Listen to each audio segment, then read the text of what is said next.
gràcies, senyor Álvaro.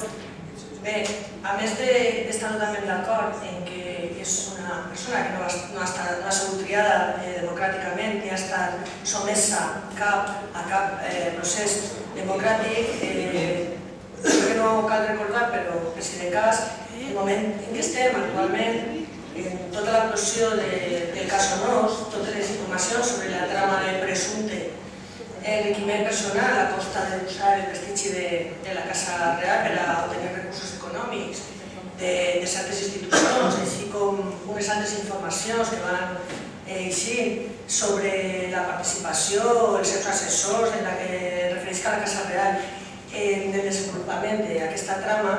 Tot això, i a més l'aparició de persones properes, amigues que han realitzat treballs d'estat, a més, des de Compromís tenim molt clar que la Casa Real no ha reaccionat adequadament davant la situació tan forta de crisi econòmica que està compensant a la població espanyola d'una manera tan terrible i tan forta.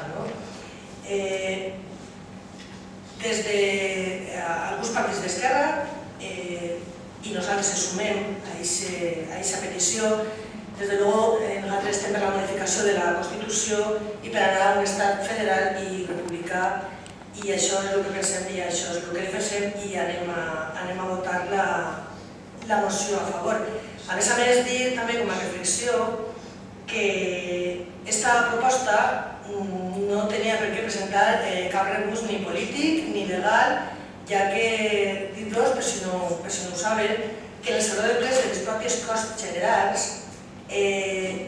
este Saló de Plens està presidit per un tapís en l'escut d'Espanya i la bandera. Per això la proposta que es lleve la imatge i estiguera l'escut de Paterna està totalment en sintonia en el que en aquest moment està passant en el Congrés de Diputats i Diputades que representen a l'estat espanyol. Moltes gràcies.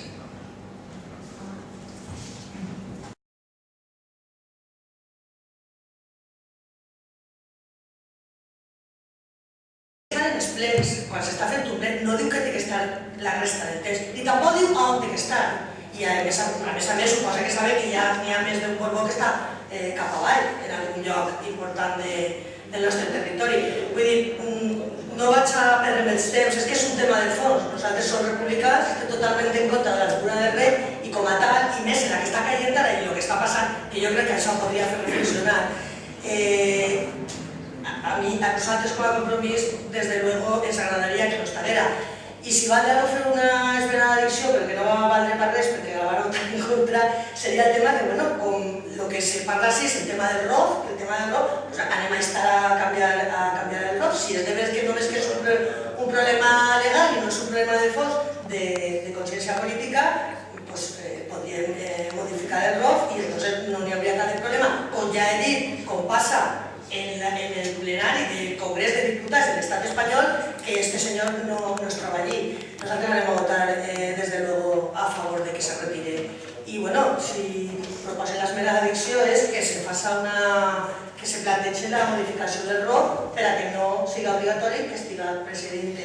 A més de que no diu el ROF que tinga que estar durant la resta del temps, només diuen els plens. Ja, però jo sí que ho explique per donar més informació. Ni diu on té que estar ni com té que estar. Moltes gràcies.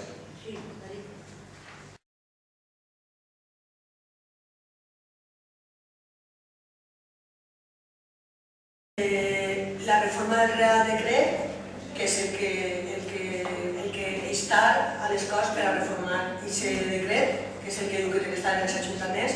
I després, l'altre que no ho havia dit abans, era una consulta popular al poble de Paterna per a si se torna a posar si se lleva i se torna a posar. Gràcies.